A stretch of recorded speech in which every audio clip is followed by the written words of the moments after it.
Eso. Apriétalo, apriétalo. Señores, esto se llama la mesa humana. La mesa humana se cae. La mesa humana se cae. 1, 2, 3.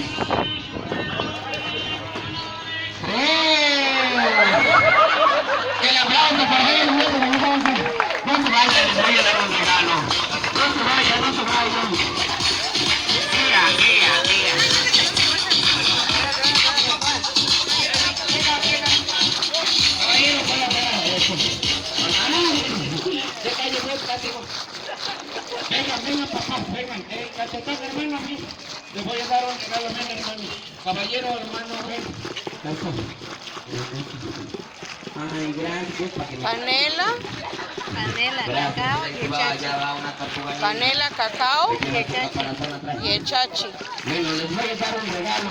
Es un viaje a Cancún, caminando. ¿Qué les haces? ¿Lo asas o cómo? ¿Qué pasa? Pues el cacao se tuesta, se limpia. Cacao se tuesta, Se limpia. se limpia, Y el chachi pues fresco. fresco.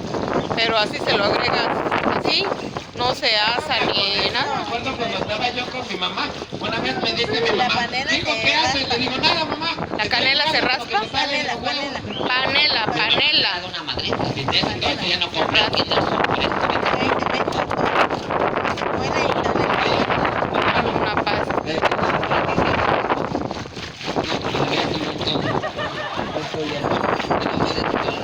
Luego, ¿qué líquido es lo que le pones abajo? Agua. ¿Agua? La base es agua y se disuelve la panela, ya se hace como miel. Esta es la miel. Son la policía.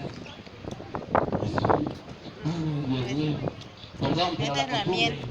Es la base de agua. Se disuelve la panela y se hace. ¡Este regalo! Y ahí esto se va batiendo y esto haciendo.